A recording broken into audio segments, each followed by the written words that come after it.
আসসালামু আলাইকুম, সবাই কেমন আছেন? আশা করছি সবাই ভালো আছেন। রুবায়েত হক তনি আর বারিশা হক, মানে এই দুজনের মধ্যে কি যে চলে, কয়দিন পর পরই দেখি এরা লাইভে এসে ঝগড়াঝাটি, এদের মধ্যে মানে কি একটা হয়।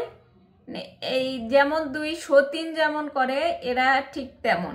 আমি জানি না এদের মধ্যে কি নিয়ে কি হয়েছে।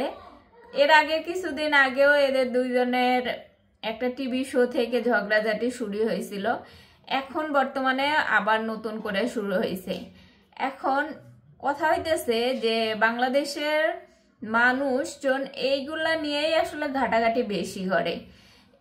এরা নিজেদের ঝগড়া নিজেরা কিন্তু তারা পার্সোনাল ভাবে রাখতে পারতো, কিন্তু এগুলা এই যে সোশ্যাল মিডিয়াতে এসে এই ধরনের ঝগড়াঝাটি আসলে আমরা যে রকম দেখি, পাশের বাড়ির ভাবি পাশের বাসার আন্টি, মানে যে ঝগড়া লাগে সেরকমটা লেগে গেছে। মানে এরকম ঝগড়াঝাটি সমাজের মধ্যে আসলে খুবই খারাপ একটা ব্যাপার, যে এরা যদি এইভাবে ঝগড়াঝাটি করে বা নিজেদের একজন আর একজনের উপরে ব্লেম করতেই থাকে, এই জিনিসগুলো দেখে অন্যরাও শিখে।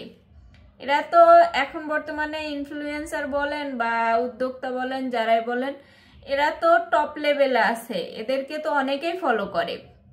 এখন যারা ফলো করে তারা এগুলা দেখে তো তারাও এই টেন্ডেন্সিতেই চলবে যে এভাবে করলে ভাইরাল হওয়া যাবে, এভাবে করলেই মানে মানুষ এইগুলাই খায় বেশি। এখন এই জিনিস থেকে এই ধরনের ঝগড়াঝাটি বা এই ধরনের কন্ট্রোভার্সি বেশি তৈরি হয় এবং এগুলাই মানুষ করা শুরু করে।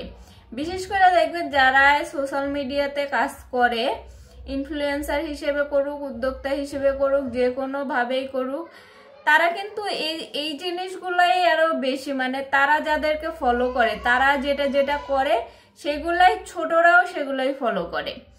এখন এই যে রুবায়েত তন্নি আর বারিশা হক, এরা যাই করুক না কেন, তাদেরকে একটা জিনিস মানে পার্সোনাল জিনিস, প্রফেশনাল জিনিস, এগুলো সেপারেট রাখা উচিত।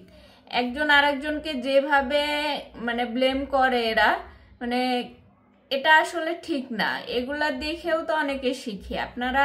আপনাদের ফলোয়ার সংখ্যা বেশি, আপনাদেরকে অনেকেই ফলো করে। এখন আপনারা যদি এরকম কাদা ছড়াছড়ি করেন, আমি একজনের নাম বলবো না যে অমুক এরকম তমুক এরকম, সবাই সবার জায়গা থেকে ঠিক আছে, সবাই সবার জায়গা থেকে ভালো, আবার সবাই সবার জায়গা থেকেই খারাপ। কারণ একজনকে ভালো বলাও যায় না, একজনকে খারাপ বলাও যায় না, কারণ যার যার জায়গায় সে সেরকমই আছে।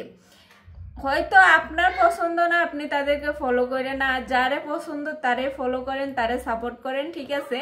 কিন্তু এরকম ঝগড়াঝাটি অনলাইনে এসে এটা কারোরই সাপোর্ট করা উচিত না, কারণ এগুলা সাপোর্ট করলে এগুলো আরো বেশি হয় এবং ভবিষ্যতে এগুলা আরো খারাপ দিক মানে দেশের মধ্যে আসে। যে এই যে বড় বড় যারা তারাই এগুলা করতেছে, তাহলে ছোটরাও এগুলাই করা শুরু করবে, তখন দেখা যাবে যে একটা বিশ্রী অবস্থা হয়ে যাবে। এমনিতেও সোশ্যাল মিডিয়াতে এই যে কন্টেন্ট ক্রিয়েটাররা বা ইনফ্লুয়েন্সার নাম করে এই যে যা চলে, এগুলা আসলেই খুব একটা ভালো দিক সেরকম না। বাহিরের দেশে দেখেন, ইনফ্লুয়েন্সাররা হোক বা উদ্যোক্তা হোক বা কন্টেন্ট ক্রিয়েটর হোক, যে কেউ হোক না কেন, তারা সোশ্যাল মিডিয়াকে এমনভাবে হ্যান্ডেল করে যাতে তাদের পার্সোনাল লাইফটা আর সোশ্যাল মিডিয়াটা সম্পূর্ণ আলাদা থাকে।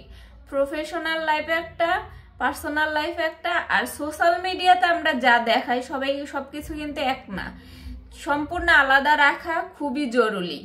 তো আপনারা অনেক বড় বড় ক্রিয়েটার, আপনারা অনেক বড় মাপের ইনফ্লুয়েন্সার, বড় মাপের উদ্যোক্তা, আপনাদের দেখে অনেকেই শিখবে। তার মানে আপনারা এই ধরনের যে কর্মকাণ্ডগুলো করতেছেন, এগুলো খুবই খারাপ জিনিস সমাজের মধ্যে পড়তেছে।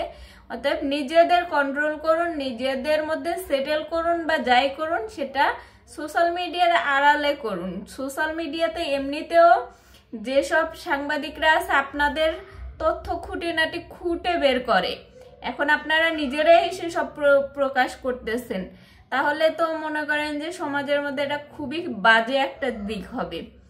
তো সবাই ভালো থাকেন, সুস্থ থাকেন, আল্লাহ হাফেজ।